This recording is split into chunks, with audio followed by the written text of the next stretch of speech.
Buenas noches, ¿cómo están ustedes? Esto es El Espejo, un programa que intenta mostrar algunas de las aristas de la realidad nacional. Y hoy es un gusto para mí. En cualquier momento va a llegar Carlos Manuel Acuña, que está retrasado a esta grabación. Y tengo en la mesa dos invitados. Uno es Víctor La Pietra, y el otro es el doctor Jorge Pineda Alvarado, que es peruano. Yo días pasados estuve en la primera reunión que hizo el movimiento sanmartiniano nacional. Lo tuve al doctor Pineda Alvarado dando una charla, me encantó, y la verdad los invité a este programa para que ellos presenten este movimiento, que es un movimiento muy importante porque hace ya muchos años, por un trabajo que me encargó un diario donde yo trabajaba, tuve que hacer una investigación sobre San Martín y fui al Instituto Nacional Sanmartiniano. Y ahí conocí a un señor que ya fallecido, que era el profesor Timpanaro, que era el jefe de estudios, y me mostró que San Martín tenía pensamiento político. Yo, la verdad, lo desconocía. Y me enamoré de ese pensamiento político de San Martín. Y bueno, me incorporó yo también a este movimiento sanmartiniano y me parecía que es preciso que esto se conozca, que esto se difunda, y bueno, por eso los he invitado esta noche aquí. Señor La Pietra, ¿cómo está usted? Usted viene en nombre del instituto. Bueno, yo manejo la parte de secretaría institucional del movimiento sanmartiniano. Todavía no ha designado su autoridad definitiva, pero arranca con la figura del fundador, el señor Francisco Guida, y después hay una serie de colaboradores como el señor Castro Pinto, el señor Carlos Alberto Espiño Gamasa, un doctor que tuvimos, el doctor Musi, que también colabora con nosotros, y estamos en la parte de organización, vale decir, tenemos que constituirnos como sociedad legal ante la inspección de personas jurídicas, pero arrancamos de algo que es muy importante. Hemos fijado nuestros objetivos. Nuestros objetivos como movimiento no pueden ser otros que lo que ya establece el preámbulo de la Constitución Nacional. ¿Qué arrancamos? Constituir la Unión Nacional, algo que los argentinos a través de mucho tiempo todavía no hemos logrado. Nosotros pensamos que sobre la base del movimiento sanmartiniano, sanmartiniano republicano, que a través de la Unión Nacional, ¿qué tenemos que lograr? La recuperación de la República, porque la República ha perdido el rasgo que la caracteriza, que es la división de poderes. Lo estamos viendo día a día, lo que ocurre. Nosotros en este momento vemos que el poder, vale decir, no es una herramienta de gobierno, es una herramienta de sometimiento de la gente. Vale decir, todo lo que se da a luz con forceps, evidentemente lastima. Sí, evidentemente, utilizando la palabra democracia, que entre paréntesis debo agregar que no existe esa palabra en nuestra Constitución Nacional. Sí habla de república. Claro, porque la democracia es simplemente un sistema electoral. En cambio, la república, pero con la división de poder, lo que asegura la vigencia de la democracia. Porque, mire, yo soy peronista, todo el mundo sabe, quien ve este programa, que así soy, porque además me parece una hipocresía no decirlo. Pero Perón solía decir de que mucha gente se llena la boca hablando de democracia, creyendo que con la palabra democracia se puede producir un milagro que se trasunta en un gobierno. Y lamentablemente no es así. La democracia simplemente es un sistema, como usted bien dijo, de elección de autoridades por mayoría y minoría, pero después debe regir la república, que es la que garantiza a los ciudadanos la independencia de los poderes, la protección de la justicia, que es donde el ciudadano común puede ir a pedir que se haga justicia cuando el Estado se abusa. Claro, por eso, de ahí la independencia de los poderes y el poder legislativo, que está para controlar a ambos poderes y legislar. Pero lamentablemente aquí está todo trastocado en la Argentina de hoy, en este modelo, entre comillas, que rige, donde, bueno, el avance del Estado cada vez es mayor sobre la libertad de los ciudadanos.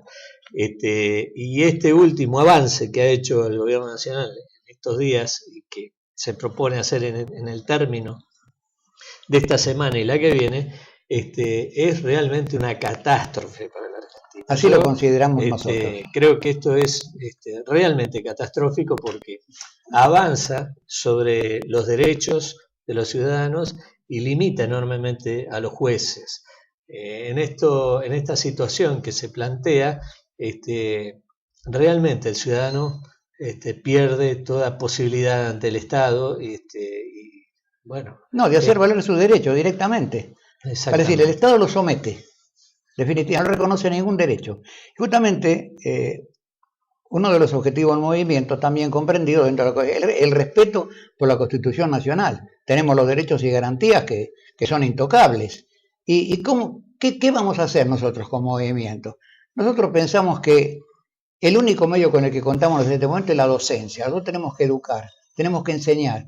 La mayoría de la gente no tiene la idea de lo que es la división de poderes, la importancia que tiene para el futuro de la Argentina. Le da la democracia. Bajo la palabra democracia, fíjese que se ampara una dictadura. Entonces la democracia, la palabra democracia. Bueno, han existido casos en el pasado, como por ejemplo la República Democrática de Alemania, que es democrática, bueno, solo tenía un título. Era una dictadura y feroz. Bueno, yo creo que esto se reitera, ¿no? Que lamentablemente con el uso de la palabra democracia se está yendo, y sobre todo en nuestros países latinoamericanos, en muchos de ellos, como en el caso de la Argentina, Venezuela y otros países, estamos yendo hacia una dictadura cada vez más desembosada. Parece que se quitaron el antifaz de a poco, se fueron arrancando el antifaz, y ahora en la Argentina, sobre todo en este régimen que nos gobierna, este lance sobre lo que es la justicia realmente es intolerable. Bueno, justamente si era un estilo de gobierno que lo vemos en Venezuela y lo vemos en Cuba, que son en este momento los ejemplos digamos, más notables de cómo la democracia, cómo el voto ampara una dictadura. Vale decir, yo tengo mucha gente conocida de Venezuela, realmente me cuenta. Venezuela es un país que con toda la riqueza que tiene, por ejemplo, fíjese que se da el lujo de regalarle 10.000 millones de dólares todos los años a Cuba, el combustible, se gasta 10.000 millones de dólares en los armamentos que le compra Rusia, y resulta que tiene que vender sus reservas de oro para conseguir dólares. ¿Para qué? Para pagar los alimentos y darle al pueblo. Resulta que el señor Maduro de golpe aparece, va a dar un salariazo del 45%. Es decir, no tiene ni idea de lo que él está haciendo con la política anterior de Chávez y con la que sigue él, de estimular la inflación. Y la inflación es la mayor estafa que se le hace a un pueblo. Por eso, acá en la Argentina, ¿cuál es el problema? Todo el esfuerzo está desperdigado.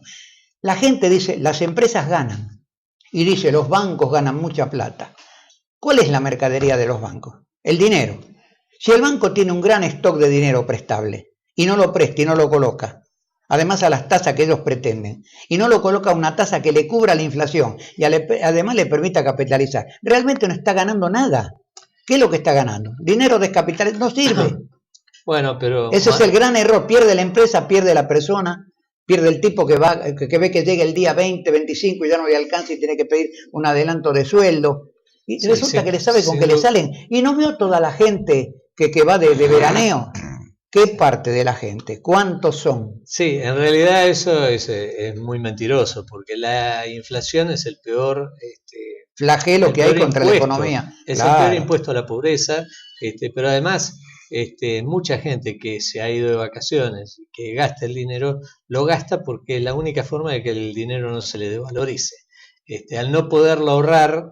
no, lo consume. La sociedad de consumo en la Argentina está inspirada justamente en eso, apurar el gasto. Bueno, ¿para qué? Vamos a ir a un corte porque llegó mi amigo Carlos Manuel Acuña, que así lo incorporamos a esta mesa, y después vamos a hablar con Jorge Pineda Alvarado, que es representante en la Argentina, es el secretario del Partido Aprista, del Perú, de la hermana República Muy del Perú, importante. y que vamos a charlar un poquito porque fuera de cámara estuvimos hablando y me parece muy interesante alguna de las reflexiones que hace sobre esto.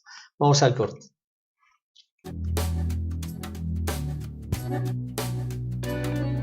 Carlos Manuel, ¿cómo estás, Carlos Manuel? Bien, Juan Carlos, bien a los señores. Pido disculpas por haber llegado un poco tarde, pero en la Argentina uno sabe cuando sale, pero no cuando llega. Es lo que nos está pasando a los argentinos en todos los órdenes. Le decía acá a los señores que mientras estaba esperando que terminara el bloque anterior, que nos habíamos olvidado, o quedó fuera de conversación, otro país socialista que está ensayando este estatismo a la criolla que se está dando en el continente o en la región, que es el Ecuador, un país lindísimo, en donde tenemos un presidente que es un señor que no tiene ningún motivo para tener ideas estatistas, que su familia ha hecho la fortuna en función del interés privado y del capitalismo, no del estatismo, pero que usa el estatismo, como todos estos, para acumular fortuna, mientras los demás tienen que trabajar para poder parar la olla. Lamentablemente, esa es la definición de socialismo. Fíjese usted, la presidenta argentina. En los 10 años de gobierno kirchnerista, el Estado recaudó una cifra que oscila entre 850 y 900 mil. Sí. Vean la cifra, 900 mil millones de dólares. En un artículo tuve que escribir, dudé los ceros, entonces lo puse de manera literaria. Y sin embargo, está buscando, a través del estatismo, conformar a un sector que la rodea, cuando la inmensa mayoría, incluso el kirchnerismo, se está empezando a abandonar. Todo un fenómeno. ¿Le puedo agregar algo a su...? Sí, por supuesto. Hace 3 años, el total de sueldo de la administración pública en la Argentina eran 27.000 millones de pesos. En este momento, teniendo en cuenta los emolumentos que cobran los muchachos jóvenes de la Cámpora, sí, y de todo lo que son afines, el presupuesto llega a 70.000 millones de pesos. Entonces, fíjese, exactamente, está creciendo, ¿qué? ¿Qué es lo que crece? Eso en realidad es todo dádiva. Para decir, cuando el Estado paga un servicio es porque se sobreentiende de que a cambio de eso va a recibir algo. ¿Qué recibimos? ¿Qué recibimos en este momento? Bueno, recibimos el hecho de que la Presidenta felicita a un señor abogado que es presidente de Aerolíneas Argentinas y lo felicita por perder $2.700.000 por día. Imagínese la cantidad de viviendas, escuelas, obras sociales en serio, educación que se podría gastar. Y mientras tanto vemos que, mientras el gasto público avanza, resulta que hemos reducido en los 2 últimos años las cifras destinadas a combatir las inundaciones. Porque esa era una preocupación que había.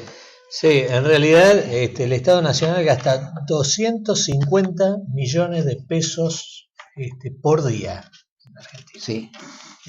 Lo que es un disparate. Y además, con la cifra que acaba de dar Carlos Manuel de ingresos en la Argentina, ¿dónde está la plata? La pregunta es, ¿dónde está la plata? Bueno, la plata, ¿dónde está? Yo me permito anticiparle de que el problema, ¿cuál es? ¿Por qué la Argentina tiene problemas de deudas impagas? Porque si usted en su casa gasta más de su ingreso, usted se endeuda. Y cuando llegue el momento de tener que pagar, si no adecuó un régimen de ingresos adecuado al gasto que usted realiza, evidentemente va a tener grandes dificultades. ¿Qué hicimos nosotros? ¿Dónde está realmente la producción de la renta en la Argentina? Lo que hablábamos antes. Hablamos de cifras enormes del Producto Bruto, pero ¿cuál es el deterioro que tiene ese Producto Bruto? La inflación. Sí, no son valores reales. ¿Sabe qué? Lo que se me ocurre, porque con semejante ingreso de dinero, la Argentina no se ve ese ingreso de dinero. ¿Dónde está? Porque no se ha hecho obra de infraestructura. no se ha... Bueno, no se ha hecho en la medida. Algo se ha hecho, hay que reconocer. Que algunas obras en el interior que anunció que unas no se hicieron nunca, pero algo se hizo. Mire, yo Lo que ocurre es que fueron más ejemplo, subsidios. Le voy a dar un ejemplo concreto. Sí. Yo tengo un amigo mío que tiene una empresa constructora que ganó la licitación para hacer el entubamiento del arroyo El Gato, que fue el que inundó la ciudad de La Plata. Muy bien, cuando se hizo esa licitación, que salió pública, se publicó, el Estado Nacional se llenó la boca hablando de esa obra, porque hay que recordar que hace 4 años, Hidráulica de la provincia de Buenos Aires le previno al gobierno nacional que de no hacerse la obra del entubamiento del arroyo El Gato, se iba a inundar la ciudad de La Plata. Y la Universidad Católica de La Plata le anunció 10 años antes. Bueno, el hecho es de que sí se licitó la obra, pero hay una engaña pichanga, como solía decir mi abuela. La obra se licitó por la mitad del dinero que en realidad salía. ¿Para qué? Para no hacerla. Para que la empresa que ganaba la licitación no la hiciera la obra. Que tuviera dificultades. Claro. Entonces, este amigo mío que ganó la licitación no pudo ni siquiera empezar la obra. Lo único que hicieron, pusieron un cartel y otra cosa no pudieron hacer. Porque además no le adelantaban los fondos como para iniciar la obra. Entonces, uno llega a la conclusión que esta licitación que se hizo y el anuncio de la licitación solamente se hizo por motivos electorales. Y punto. Se dejó librado al destino si lo que había predicho Hidráulica iba a suceder o no. Y como no les importa, dejaron que la gente se inundara. Ahora resulta que se están peleando para contabilizar menos muertos. En la provincia de Buenos Aires se pelean entre los jueces porque uno quiere investigar, el otro lo que quiere hacer es frenar. Hasta han puesto a cargo de la investigación a un abogado que es abogado de defensores y ausentes, que en realidad ni siquiera es fiscal, a investigar el tema porque lo están manejando evidentemente políticamente, porque no quieren que la cifra de muertos les produzca el mayor daño que ya lo han tenido. Yo le puedo agregar algo. ¿Usted conoce al ingeniero Colombo? Es un ingeniero en hidráulica. Yo con el ingeniero Colombo tuve oportunidad de conocerlo en un curso que se hizo en el Partido Demócrata. Ahí el almirante Troitiño da un curso sobre ciencias políticas. El ingeniero Colombo trajo un proyecto que en este momento en la Argentina se utilizan como tierras cultivables 40 millones de hectáreas. A través de una construcción de canales que en su total cuestan 100.000 millones de pesos, 100.000 millones, se podría elevar de 40 millones de hectáreas a 110 millones de hectáreas. Usted se imagina la cantidad de alimentos que podría producir Argentina, extraordinario. Resulta que tienen el proyecto de Colombo ahí encajonado porque dice que no hay los fondos suficientes. Hace 2 meses se autorizó una partida de 50 y pico mil millones ampliando el presupuesto nacional. Entonces, lo que usted dijo antes de que no había obra de infraestructura, fíjese lo que significaría para la Argentina tener 60 millones más de hectáreas cultivables. ¿Qué serían los alimentos que le podríamos dar al mundo? Y bueno, y ahí está. Pero sin embargo, tenemos el subsidio para esto, el subsidio para el otro. ¿Cuánta fuente de trabajo habríamos creado? Lo deslindaríamos al Estado la responsabilidad de tener que ser el primer productor de cargos de empleo, porque en este momento el primer empleador que existe en la Argentina de la gente es el Estado. No hay incremento de cargos en la actividad privada y ahí es donde nos estamos muriendo. Lo que usted dice llama a la reflexión también en el campo de la psicología. ¿Por qué se hace esto? Con un agregado, que si no lo hacemos nosotros, va a venir alguien a hacerlo. No le quepa la menor duda. Esa pregunta se la tenemos que hacer a Pineda Alvarado, que precisamente es psiquiatra. Bueno, mi opinión de vivir 60 años en Argentina, tener mi familia, haber estudiado historia argentina, seguir psiquiatría, haber salido de un colegio militar en el Perú, haberme vinculado muchísimo con, creo que lo mejor de la Argentina, desde mi vida de estudiante, ¿no? Llena de anécdotas, la adaptación, el síndrome de adaptación. Creo que yo soy un producto cultural de dos cosas muy poderosas en lo que hace al amor cultural de los pueblos americanos, la hermandad argentino-peruana, hermandad sanmartiniana por decreto del general San Martín, aunque ya antes éramos muy buenos hermanos, ¿no? Sellada con sangre, pero con preguntas que no se pueden contestar todavía. Imaginemos, vamos a imaginar lo que decimos nosotros. Yo soy licenciado en estrategia también. Mire, si uno se pregunta, ¿por qué el debacle político en América? ¿Por qué distintos tipos políticos viven?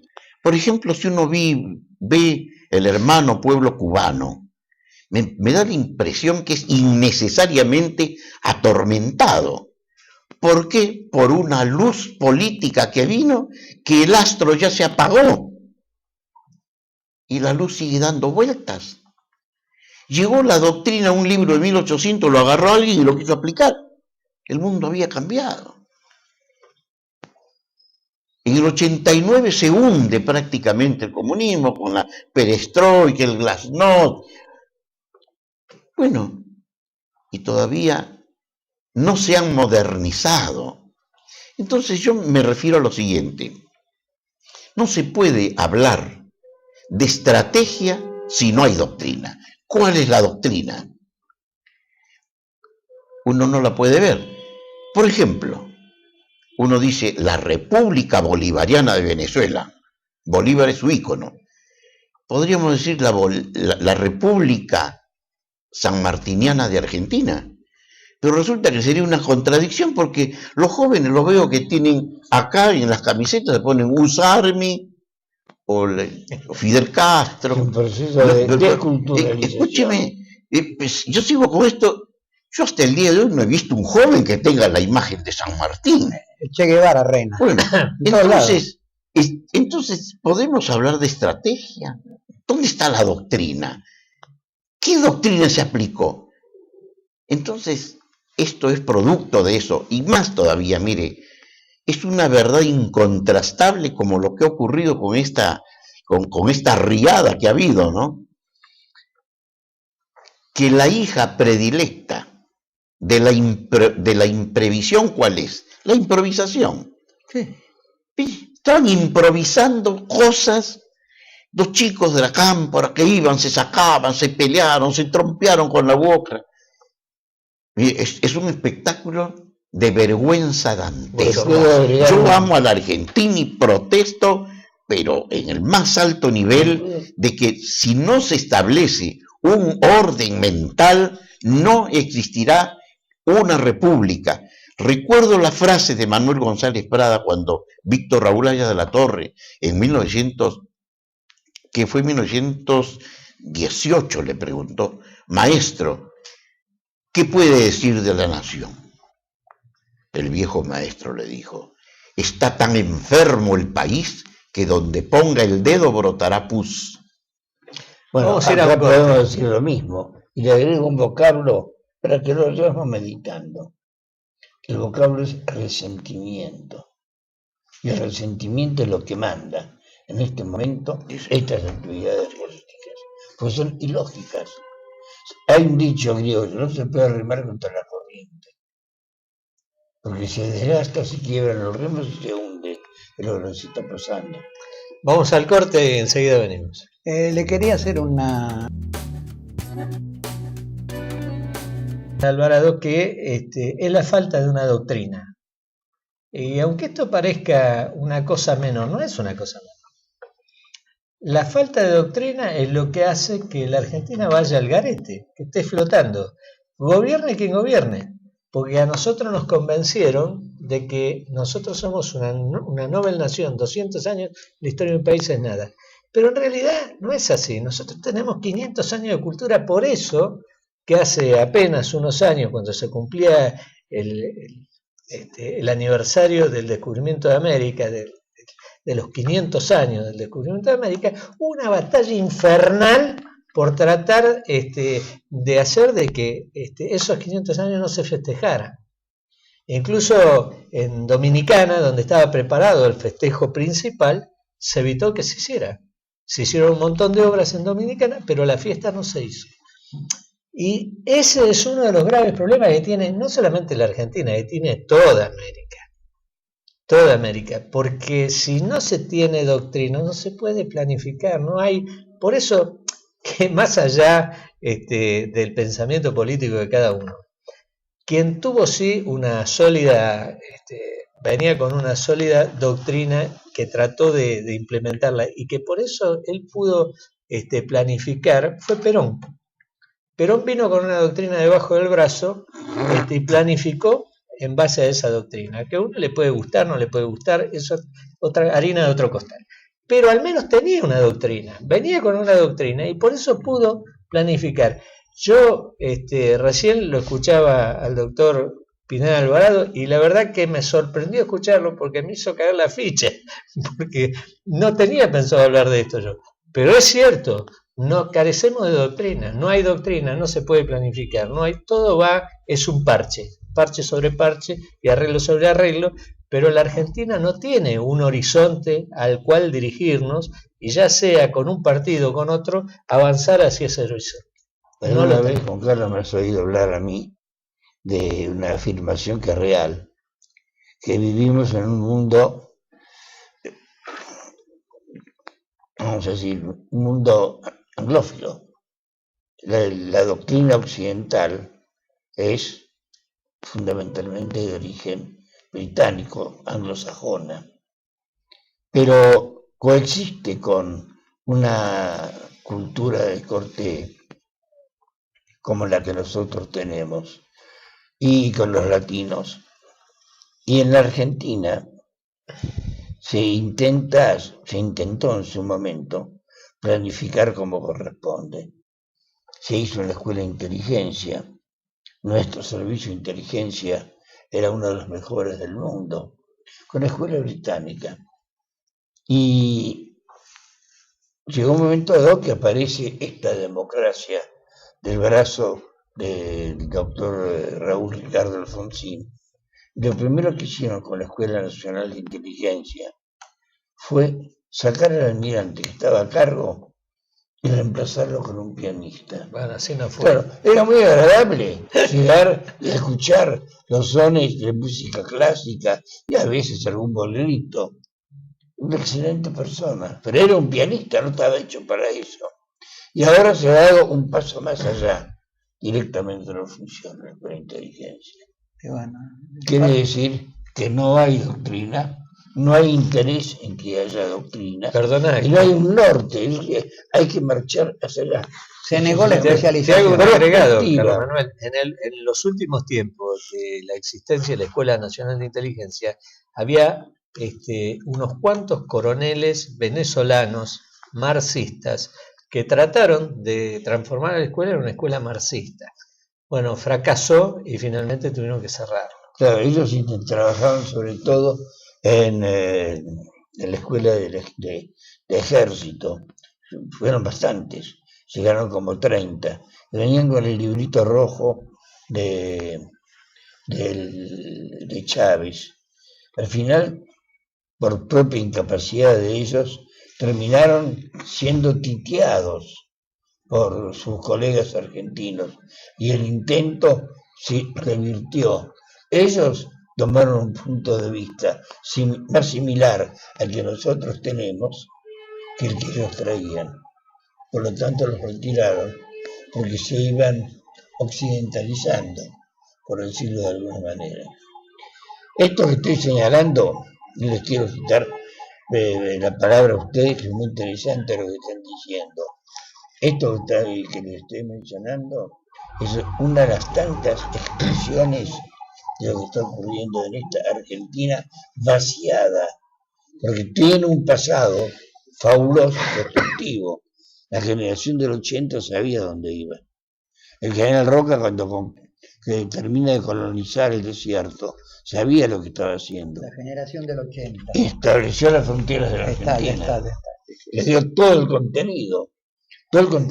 La educación que había. La Argentina fue el país que primero en el mundo consiguió alfabetizarse íntegramente. Y sin embargo, hoy ocupamos el 6º, 7º, 8º lugar. Teníamos los premios Nobel. ¿Por qué existe eso? Porque había una meta, había un objetivo, había una construcción. Y esto da para mucho. Para muchos quienes integraban las conducciones políticas. No es hoy el motivo de esta mesa, sino escucharlos a ustedes. Yo diría que traten de congeniar su punto de vista, Sí. porque es muy interesante. Sí, yo le quería dar un pequeño ejemplo de plan y de meta. Por ejemplo, lo que hizo Frondizi con su famosa batalla del petróleo. Sí, Ahí tenemos un ejemplo de política, porque él realmente logró el autoabastecimiento de Argentina. Argentina se convirtió en exportador de nafta de aviación en la época de Frondizi, era muy importante, y vio que después vino el doctor Ilia, rompió los contratos petroleros porque lo había prometido en la campaña electoral, vale decir, pensó primero en el partido, con todo el respeto que me merece, que era un hombre sensacional por su decencia, su honestidad, que merece mi admiración, pero evidentemente que cometió un error terrible. Pensó primero en su partido, lo que él había prometido, y después en el país, y ese es un gran error de los políticos argentinos. Pero hoy estamos importando nafta y además hablando de querer 15.000 millones de dólares anuales de combustible. Y añado, entre las cosas que se quieren ocultar, no está solamente la cantidad de muertos en La Plata, están también los daños ocurridos en la destilería de Ensenada. Pero esto es un largo proceso, porque también hay que hablar y decir que la Argentina fue desmantelada a lo largo de los mandatos de Carlos Menem, y todo esto que se inicia ya en 1976 con el golpe de Estado del 76, porque el golpe de Estado, más allá de la necesidad de la lucha antisubversiva, el vaciamiento económico de la Argentina comenzó por ahí.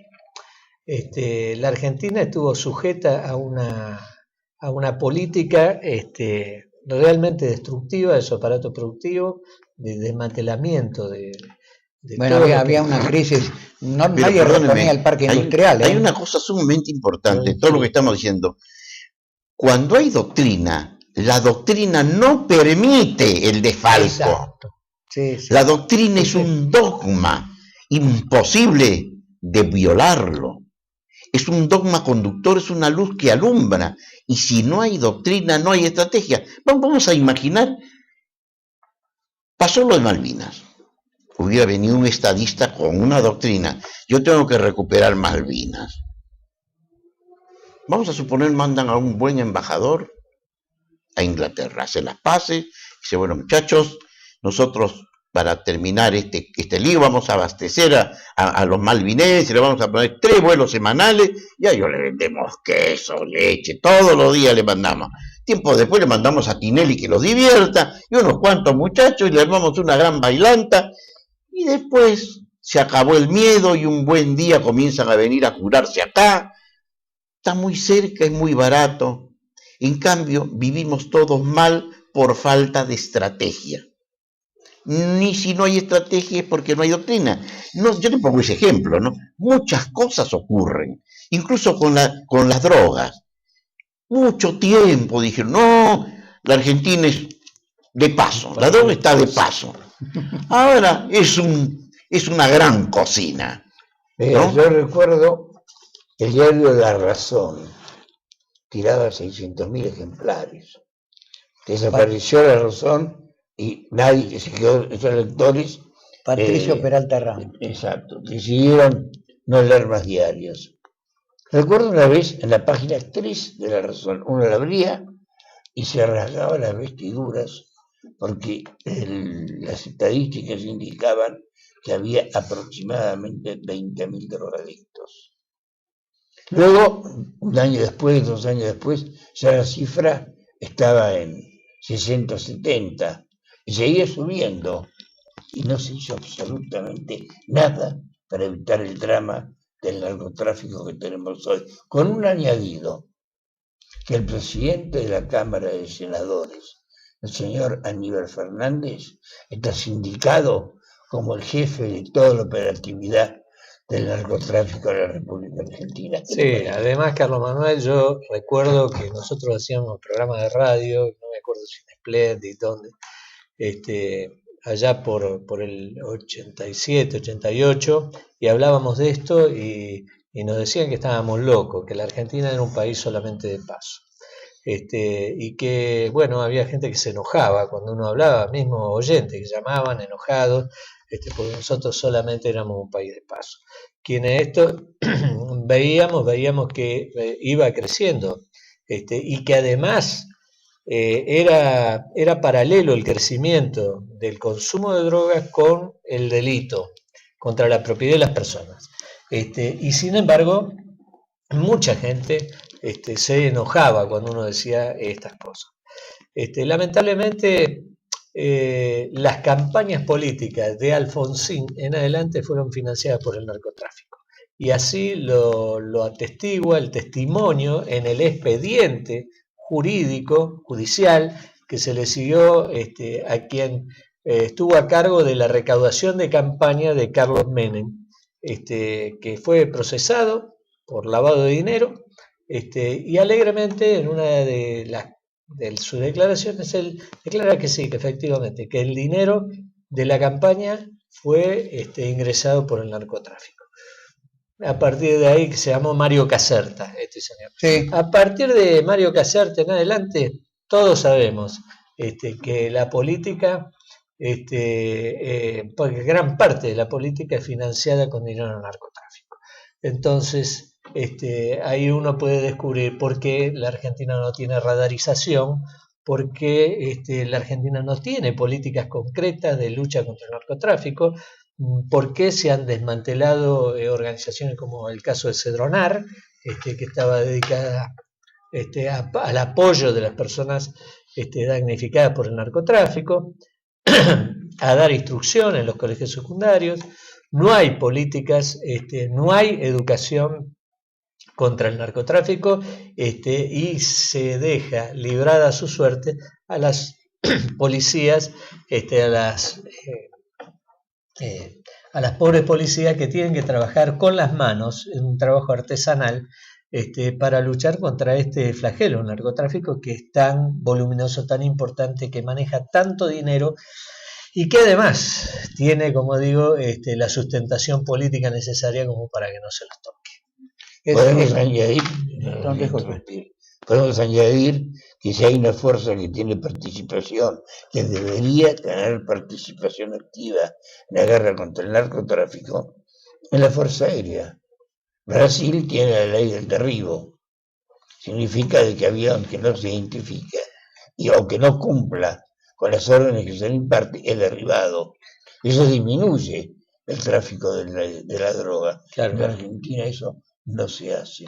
Pero además, no hay radares y no hay aviones. No tiene aviones, era lo que te iba a decir. Tengo los barcos solos. Pero sí tengo una información de que en el norte los radares que colocaron para controlar los aviones que llegan, de que tienen un alcance de 30 metros de altura por, no sé... No, pero además no tienen combustible para funcionar, nada. Es todo pero una no mentira. Es eso, toda una mentira. Es algo más, mire, yo como médico y por muchos años me dediqué, fue uno de los primeros que ingresé estando en el Rawson, ¿no?, el tratamiento de drogas. Yo quedé sorprendido cuando comenzaron en el 75 a llegar los primeros chicos adictos. No había escuela acá. Viajé a Europa y pude valerme así de mi embajada y bueno, llegué a los más grandes monstruos sagrados de ese entonces, el profesor Alois Joanín, en fin. Me encontré con una sorpresa, estaban igual que nosotros, acá. Y descubrí por otro lado que yo me tuve que hacer solo en el Rawson. Y el doctor, otro doctor, que no digo el nombre, no, se hizo en la clínica Guadalupe, muy buen médico. Los dos solos. Pero mire qué cosa curiosa. Pasan los años, la investigación, la policía, gendarmería, los políticos, congresos. Vamos y escuchamos lo mismo. Yo, cuando voy a un congreso, escucho, aparece un médico que dice, acá, en tal lugar, 7,3, 3,4. Este no sabe nada. Digo. Es mentira. Y un buen día me sorprende cuando llega la nueva ley de despenalizar la tenencia de droga. ¿Quién la organizó? ¿Ustedes saben quién la organizó? Le va a sonar el nombre. Es un señor que se llama George Soros. Sí. George Soros, permítame, ¿qué es lo que dice la Escuela de Estrategia Norteamericana? El que la preside es Lyndon LaRouche, un gran demócrata. Él dice que George Soros es un narcolegalizador mega especulador. Aparte de eso, es el banquero de la reina Isabel. Saquen todas las consecuencias que ustedes quieran. Eso realmente es doloroso porque el costo lo está pagando el futuro de la nación argentina, que es la juventud, señores. Ahí está. ¿Se da cuenta? Hoy estamos perdiendo esa guerra. No es el futuro. La batalla. No es futuro. Mire, a partir de 1960, en plena Guerra Fría, la Unión Soviética, la ex Unión Soviética, amenazaba al occidente con la famosa conexión francesa y la conexión búlgara, que eran las dos líneas por las cuales ingresaban la heroína en Estados Unidos y en Europa. Lo aprendieron rápidamente los ingleses y americanos. Hay un muy buen libro que usted lo nombró a Lyndon LaRouche, que publicó Lyndon LaRouche, que se llama Narcotráfico, Sociedad Anónima. Y en ese libro, que es la recopilación periodística de muchos años, muestra cómo Inglaterra, desde la guerra del opio en China, manejó y maneja los fondos y el narcotráfico en el mundo entero. Porque el banco, el Hong Kong Shanghai Bank, que aquí está en la Argentina, que lo conocemos como el banco HBC, es el banco creado para manejar los fondos del opio y el narcotráfico en el mundo.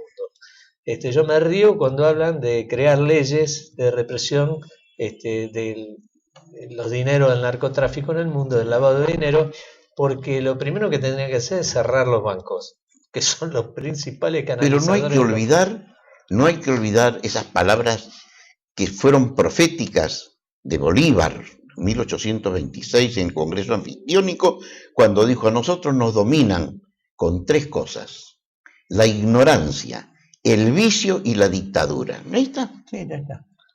La ignorancia, el vicio y la dictadura. Bueno, hoy en la Argentina estamos sufriendo ese embate. En ese orden. En ese orden. Y eso es En ese orden. ignorancia, falta de educación. Incluso veo que hay poderosísimos empresarios dueños del vicio. Y noveles empresarios. Es una nueva camada, por decirlo de alguna manera, Nada importa. que ha irrumpido en el escenario y que se llevan millones de pesos por día. La farándula está... Desde ya, bueno, se nos fue el tiempo, se nos acabó el tiempo del programa, lamentablemente, porque la conversación estaba linda y como para seguir un buen rato. Pero nos quedan 5 minutos de programa que lo vamos a hacer acá con Carlos Manuel. Los queremos despedir, agradecerles mucho que hayan venido. Y bueno, esta es su casa, así que en cuanto podamos vamos a volvernos a invitar para seguir con esta charla que estaba realmente animada y linda. Vamos al corte. Perfecto. Bueno. Arborizado, qué es lo que va a pasar en la Argentina y qué es lo que puede hacerse en la Argentina. Se escucharon ponencias de todo orden. Siempre en este tipo de reuniones aparecen, pero algunas muy sensatas y sobre todo muy concretas. ¿Cómo terminó? Terminó con un reclamo unánime, que el 18 de este mes va a haber una gran concentración de protesta y de resistencia a este gobierno. Y la motivación básica es que se vayan, que renuncien. Yo no creo que lo hagan espontáneamente porque tienen mucho que defender. Cuando digo mucho que defender, me refiero a todo lo que se ha robado. Por lo tanto, tienen que defender su libertad en la medida en que se apliquen las leyes como corresponde. Y ahí viene el invento de la llamada democratización de la justicia, tratar de tener elementos propios para cuando llegue el momento de juzgar a quienes se corresponde. Puedo decir, sin exagerar, de que este mes de abril va a marcar el ritmo del futuro próximo de la República Argentina. Se hizo una pregunta, habían 300 personas.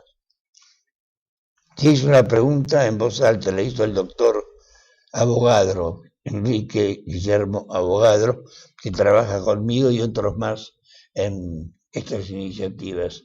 ¿Se imaginan ustedes por un segundo, digamos 5 segundos, digamos 1 minuto, la posibilidad de seguir gobernando este país durante 2 años más a los efectos de llegar a las elecciones generales? La respuesta fue unánime, no. Dirán algunos de los televidentes, bueno, eran nada más que 300 personas. Está bien, no es cuestión de número, es cuestión de la jerarquía moral e intelectual que animaba a la gente allí presente, con un fenómeno. En este tipo de reuniones siempre nos hemos quejado, en los últimos tiempos, digo los últimos años, de que no había presencia de gente joven, de que la juventud no se acoplaba a la necesidad de expresarse políticamente, que la juventud estaba como marginada de la realidad cotidiana. Entonces surgió un término, la tinelización de la juventud, que es en parte una realidad, que la gente está atada al baile del caño y a otra serie de cosas que en otras épocas ni siquiera se habrían autorizado que se presenciaran. Y ayer estaba lleno de jóvenes. Había mucha juventud, varones y mujeres, y un pequeño secretito. Buena parte de los que estaban allí presentes son los que integran la red de comunicación de lo que se llaman las organizaciones sociales que se comunican entre sí. Todos manejan Twitter, manejan Facebook y otra serie de cuentas similares. Yo no tengo la menor idea. Y no creo que nunca pueda llegar a conocerlas. Pero ellos sí lo hacen. Por lo tanto, se les dijo, son los futuros agentes del recambio que necesariamente tiene que darse en la Argentina. Si no se da ese recambio, ahí sí, estamos fritos. Es necesario, ese recambio es imprescindible, porque tiene un impulso moral, tiene un impulso ideológico político y tiene un impulso económico. Menciono esas 3 cosas que creo que son las más constitutivas de una inquietud política, pero que se profundice esa inquietud cuando asoma el peligro de la pérdida de la libertad. Y la pérdida de la libertad ya está en la puerta, ya está golpeando la puerta, que es la reforma del sistema judicial, que está previsto para poder cerrar en un círculo de hierro los 3 componentes principales de una república, que son los 3 poderes, el ejecutivo, el legislativo y el judicial. Creo que por ahí se va a romper el frente enemigo, por decirlo en términos que se comprendan. A través de eso el problema, de esa confrontación, espero que surja lo bueno. Lamentablemente, el gobierno busca la confrontación. Hay un señor que se llama Ernesto Laclau, curiosamente vive en Londres, es argentino, viaja periódicamente a la Argentina y Cristina Wilhelm Fernández de Kirchner lo consulta regularmente. Y el numen, la esencia, lo principal de su pensamiento es la constante confrontación, para que de esa confrontación salga la autoridad posible para poder aplicar y mandar un proyecto político. Digo esto para llamar la atención de los innumerables observadores de este programa y para que sepan que hay una pequeña lucecita en el final del túnel al cual tendremos que aferrarnos para salir adelante. Nada más, muchas gracias a todos. Carlos Manuel, yo te quiero agregar que yo no te quería interrumpir, estoy totalmente de acuerdo con todo lo que vos estás diciendo, que lo que hay que remarcar es que es necesario que la gente el día 18 trate de salir a la calle con la consigna de que se vayan. Porque no se trata esto de sostener un sistema democrático. Nadie, por la cabeza de nadie, cruza salir del sistema democrático. Lo que se trata es de preservar a la República. El avance que está teniendo el gobierno nacional, yo creo que se han sacado la careta democrática y están mostrando realmente su verdadero rostro, que es dictatorial. Y están avanzando sobre el último escalón que tiene el ciudadano para poder defenderse, la justicia. Si avanzan sobre ese escalón, está todo el camino allanado para instalar auténticamente en la Argentina un sistema dictatorial. Esto es una dictadura que se está instalando y la estamos viendo, está instalándose delante de nuestros ojos. Está en nosotros defender la libertad, nuestra libertad, hay que defenderla, porque la libertad que no se defiende se pierde ineludiblemente. Y hay la libertad de los presos políticos, que son víctimas de una parcialidad de esa misma justicia, son víctimas de los jueces prevaricadores, son víctimas de la presión que se hace sobre los tribunales a los efectos de condenarlos. Hay personas absolutamente inocentes que han sido condenadas a cadena perpetua. Sí, a los que se le ha inventado causas con testigos falsos y etcétera, pero además existe la alta traición que se está cometiendo contra la nación argentina al desmantelar y destruir totalmente a sus fuerzas armadas. Vemos que tenemos barcos, una armada que no tiene barcos, una fuerza aérea que no tiene aviones que no vuelan, nadie quiere volar. Además, lo poco que movimiento, justamente uno de los objetivos que tiene es reivindicar el rol de las Fuerzas Armadas. Bueno, se nos fue el programa, Carlos Manuel. Esto ha sido todo. Ya vendrá otro. Ya seguramente tenemos otro programa para invitar a los participantes que tuvimos hoy. Será hasta el fin de semana que viene, si Dios quiere y solo, si Dios quiere. Adiós.